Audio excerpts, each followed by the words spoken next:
محفل پاک بڑا ادب و احترام کا چیز ہوتا ہے. یہ اس کا مقام بہت بلند و بالا ہے. یہاں ہم لوگ رات گزارنے کے لیے نہیں، مزے لینے کے لیے نہیں، بلکہ نیت عبادت سے آئے ہیں. تو سب سے پہلے ہم جب محفل میں بیٹھے با ادب ہو کر کے بیٹھے، ہنسی مذاق یا دنیا کے اعتبار سے باتیں کرنا، یہ سب چیز آپ کی اس رات کو جگنے کی وجہ سے برباد کر دے گا. تو ہمیں جو مقصد کے لے کر کے ہم اس محفل میں آئے ہیں، وہ مقصد میرا فوت نہ ہو جائے، وہ مقصد میرا ختم نہ ہو جائے، اس سے ہمیں بچنی چاہیے. کہ ہم ہنسی مذاق میں لگے ہوئے ہیں، کوئی مذاق سے پیسہ دے رہا ہے، کوئی ہنسی سے اس کو ٹسکا رہا ہے، کوئی ادھر سے انگلی کر رہا ہے، کوئی ادھر سے انگلی کر رہا ہے، یہ محفل کے ادب میں سے نہیں.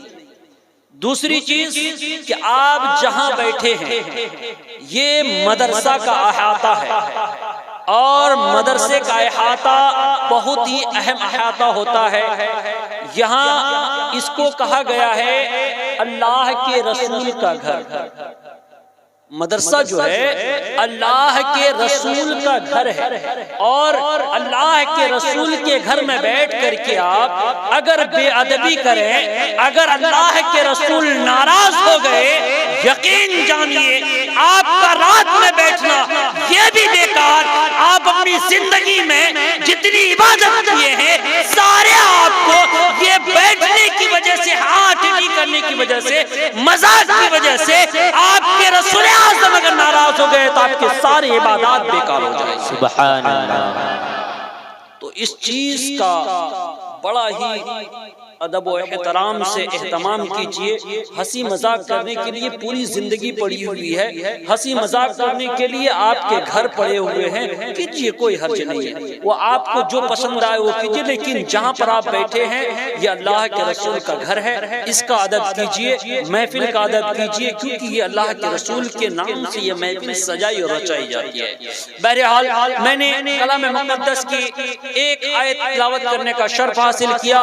میں اسی پہ روشنی ڈالتے ہوئے وَلَنَبْلُوَنَّكُمْ بِشَيْءٍ مِّنَ الْخَوْفِ وَالْجُوعِ وَنَقْصٍ مِّنَ الْأَمْوَالِ وَالْأَنفُسِ وَالثَّمَرَاتِ وَبَشِّرِ الصَّابِرِينَ. اللہ تبارک و تعالی کلام مقدس میں یہ آیت مبارکہ نازل فرمایا، اور علماء مفسرین نے اس کی تشریح فرمائی.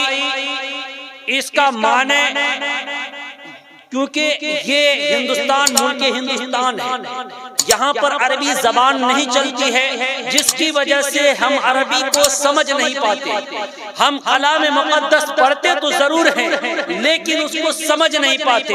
جس دن آپ کلام مقدس کو سمجھ لیں گے، جس دن آپ کلام مقدس کے الفاظ کو سمجھ لیں گے، یقیناً آپ کی زندگی میں ایک انقلاب سا پیدا ہوگا. آپ دنیا کے اعتبار سے نہیں جئیں گے. اگر جینا ہوگا تو امام حسین کے نام پر جئیں گے، اگر جینا ہوگا غوث اعظم کے نام پر جئیں گے، ورنہ دنیا کے اعتبار سے نہ جئیں. سبحان اللہ.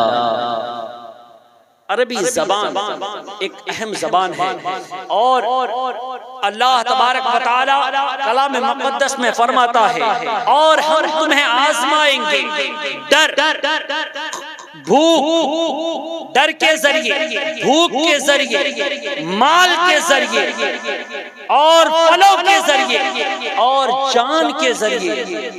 لیکن جو انسان اسی میں کامیاب ہو جائے، اسی عالم میں، یہ آزمائش میں اگر وہ امتحان میں کامیاب ہو جاتا ہے تو اللہ تبارک و تعالی آگے فرماتا ہے، کہہ دو صبر کرنے والوں کے ساتھ اللہ ہے.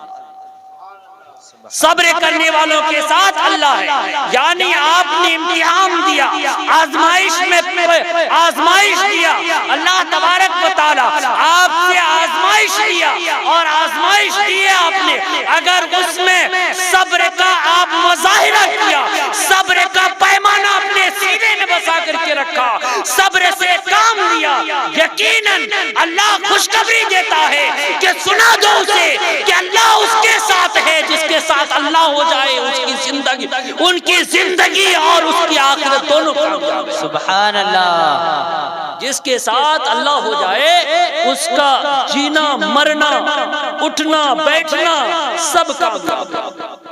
یقیناً جس اللہ کو راضی کرنے کے لیے ہم اس محفل میں آئے ہوئے ہیں، جس اللہ تبارک و تعالیٰ کی بارگاہ میں ہم بیٹھ کر کے آج ایک ہی نیت لے کر کے آئے ہیں، شب بارات کی رات ہے۔ اس رات میں نہ جانے اللہ تبارک و تعالیٰ کتنے جہنمیوں کو جہنم سے نکال کر کے جنت میں داخل فرماتا ہے اسی رات کے صدقے میں، اور ہم لوگ یہی التجائیں لے کر کے ہیں کہ اللہ اس رات کے صدقے میں اس جنتی لسٹ میں سے ہمارے مرحومین کے بھی نام آ جائے، ہمارے ماں باپ کے بھی نام آ جائے، ہمارے بھی نام آ جائے، تاکہ میں دنیا میں رہوں تو یہ خوف میرے دل میں رہے کہ اللہ مجھ سے راضی ہو جائے، اور جب اللہ راضی ہو جائے گا یقیناً آپ کا ٹھکانہ جنت۔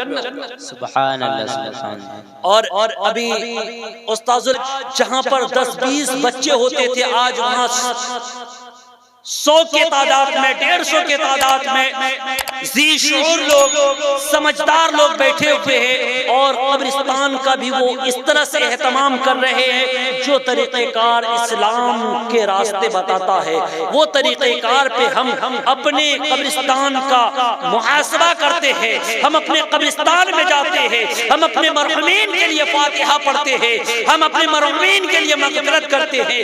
وہ طریقہ کار کو اپنایا، یہ کہاں سے ملا؟ یہ یہی دارالعلوم غریب نواز سے ملا، یہی ٹوٹی چٹائی پہ بیٹھ کر کے بچوں نے تعلیم حاصل کیا۔ اس سے تعلیم سے اپنے والدین کو اپنے گھر والوں کو ایک درس دیا کہ ہمیں مدرسے میں یہ چیز پڑھائی گئی ہے کہ ہمیں قبرستان میں کس طرح سے باادب ہو کر کے جانا چاہیے، ہمیں محفل میں کس طرح سے باادب ہو کر کے بیٹھنا چاہیے، ہمیں کہاں مسجد میں کس طرح سے باادب ہو کر کے مسجد میں بیٹھنا چاہیے جانا چاہیے، اس کا اہتمام کس طرح سے کرنی چاہیے۔ یہ چیز مجھے دارالعلوم غریب نواز میں ہمارے اساتذہ کرام نے پڑھایا، اس چیز کو وہ اپنے سینوں میں بسا کر کے وہ اپنے والدین کو اپنے گھر والوں کو سکھایا، جس کی روشنی آج آپ کو دکھائی دے رہی ہے قبرستان کے ذریعے میں، قبرستان کی جگہ پر آج مدرسے میں، آج مسجد میں، مکتب میں، آپ کے گھروں میں جو اسلامی طور طریقے آیا ہے یہ بہت بڑی بات ہے۔ تو میں یہ پیغام دینا چاہتا ہوں، اگر آپ آج محفل میں آئے ہیں تو محفل میں آنے کا مقصد ایک ہی ہے کہ ہم عبادت کریں، ہم یہاں سے کچھ سیکھ کر کے جائیں، اور سیکھنے کے ساتھ ساتھ اس مدرسے کو یعنی دارالعلوم غریب نواز کو آپ اتنا عروج پہ لے کے جائیں کہ آج ہم اور آپ مل کر کے یہاں پر بیٹھ کر کے جو سیکھ رہے ہیں کل ہمارا بچہ کہیں اور سکھائے۔ سبحان اللہ سبحان اللہ۔ یہ چیز لے کر کے جائے۔ میرا مقصد یہ نہیں تھا، میرا مقصد ایک ہی تھا کہ اللہ کا آزمائش بہت بڑا ہوتا ہے، جو اللہ کے قرب حاصل کرنا چاہتا ہے اس کے ساتھ اللہ کا آزمائش بہت زیادہ ہوتا ہے، کبھی غربت میں ہوتا ہے، کبھی تنگی میں ہوتا ہے، کبھی بیماری کی حالت میں ہوتا ہے، کبھی کچھ میں، لیکن ہمیشہ صبر کا مظاہرہ کیجئے، ہمیشہ صبر کا پیمانہ کو اپنے سینوں میں بسائے رکھیے۔